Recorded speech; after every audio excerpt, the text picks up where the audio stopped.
Hello everybody and welcome. So let's start directly with solving some problems about Newton's laws which we covered in the previous video. And let's start with the first question. The first question here says, if a 65 kilogram astronaut exerts a force of magnitude 50 newtons on a satellite that she's repairing. Now the magnitude of the force that the satellite exerts on her is, so simply somebody who has a mass of 65 kilograms. She's standing on a satellite and she's applying a force which is called weight actually, and we will be covering weight in detail later.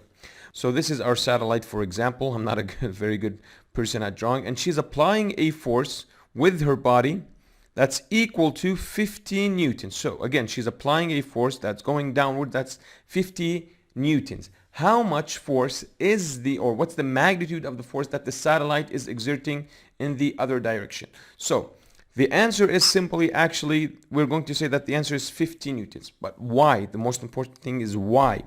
Well, actually, according to Newton's law, or Newton's third law to be more accurate, every action has a reaction that's equal in magnitude and opposite in direction. So it's, in other words, it's like it's asking you, do you know or do you understand the idea that every action has a reaction? Okay, somebody may ask, okay, why isn't the answer 65 kilograms? Well, actually, kilograms is not a force. It's the mass of the object. Well, the real force is here, it's 15 newtons, because we learned that the unit of force is called newtons. So I hope this one is clear. Next question. It says that a bicycle and its rider have a combined mass of 80 kilograms, okay?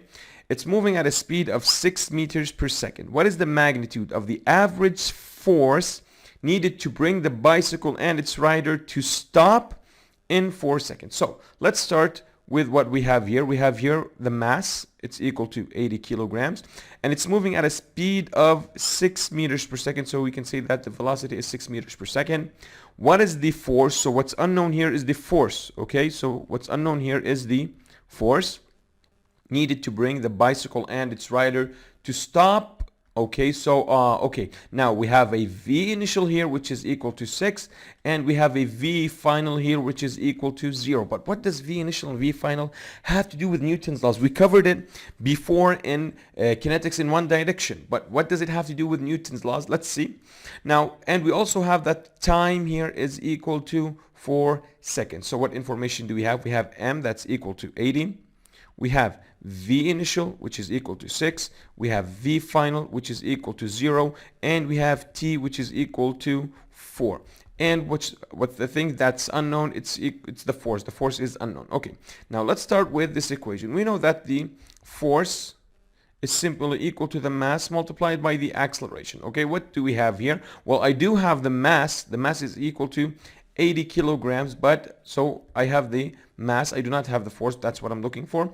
And what I'm missing here is the acceleration. Okay, how can I find the acceleration? Remember, according to kinetics in one dimension, we learned that we can say that V final, it's equal to V initial plus acceleration multiplied by time. Remember this in the equations of motion. Now, V final, the final velocity, we already have it, it's equal to 0. V initial, it's equal to 6, plus the acceleration, which is unknown, multiplied by time, which is 4. So if I solve the equation, I will subtract 6 from both sides. I will get that minus or negative 6 because I subtracted 6 from both sides. It's equal to 4a. So I can simply say that a is equal to negative 1.5 meters per second squared. So now I can go to the third step here. Since I got the force, since I got the acceleration, I can say that the force is simply equal to the mass, which is 80, multiplied by the acceleration. Okay, now, should I multiply by negative 1.5 or 1.5? Well, actually, it doesn't really matter, because as we mentioned before, force is a vector quantity, and the negative direction is, or the negative sign is only a direction. So if I say multiplied by 1.5 or negative 1.5, it doesn't really matter. I can simply say that the answer is equal to 120, and the unit is newtons, because it's force. Let's see our choices. Well, yes, the answer is A. Why is it A? It's 1.2 multiplied by 10 to the power 2, so it's equal, simply it's 120 newtons, so the answer is simply A. Now, next question. It says here that a net force of 10 newtons accelerates an object at a speed of 5 meters per second. What is the net force that would be required to accelerate the same object at 1 meter per second square? Well, I know that force is equal to the mass multiplied by the acceleration. Let's start with case 1. The first case, we have that the force is equal to 10, and we have the acceleration that's equal to 5. Now, in the other case, it's saying, what if now the force, or what is the force needed to make the acceleration equal to 1? So, somebody may say, okay, it's great, it's straightforward and direct. I know that 10 newtons will give me an acceleration of 5, so I can simply say that 2 newtons will give me an acceleration of 1. Well, actually, yes, that's a correct answer, since the relationship between mass, acceleration, and force is a linear relationship. There's no square root.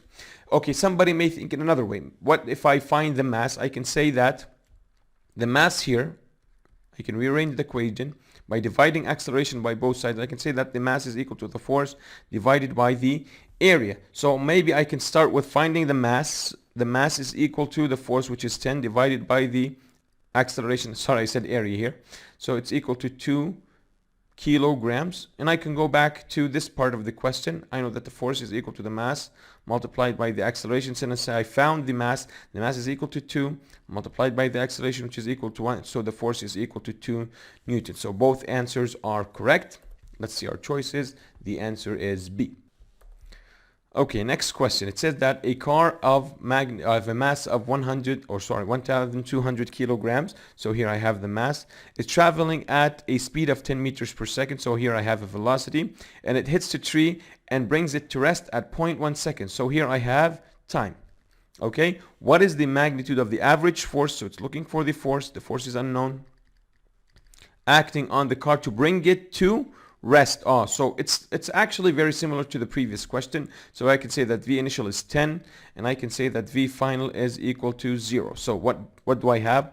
I know that the mass is equal to 1,200. I know that simply I can say that V initial is equal to 10, V final it's equal to 0, and T it's equal to 0.1. So I can start with the following. I can say that V final it's equal to V initial plus the acceleration multiplied by time. So V final here is 0, V initial is equal to 10 plus 0.1, which is the time, multiplied by the acceleration. So I can say that the acceleration is simply negative 100. Why is it negative? Again, because it's only an indication of the direction. Don't forget the unit. Now the force is equal to the mass multiplied by the acceleration. Okay, so what is the mass? The mass is 1,200 multiplied by the acceleration, which I already found. Again, should I use 100 or negative 100? Again, it doesn't really matter, so I'm going to say 100. So the answer is 1, 2, and 1, 2, 3, 4 zeros Newton. Let's see our choices. Well, it's like a combined question. Now you found the answer. He wants to make sure that you know how to write it in scientific notation. So if I want to write it in scientific notation, I have 1, 2, 3, 4, 5 digits to jump. So I can say it's 1.2 multiplied by 10 to the power of 5. And let's see our choices. The answer is simply D. Next question. Says here that a force of magnitude F is applied to a mass at angle theta, which is relative to a horizontal frictionless surface.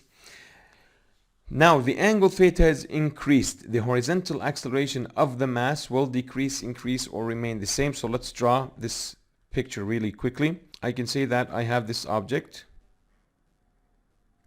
It has a force applied at a certain angle. Let's call it theta.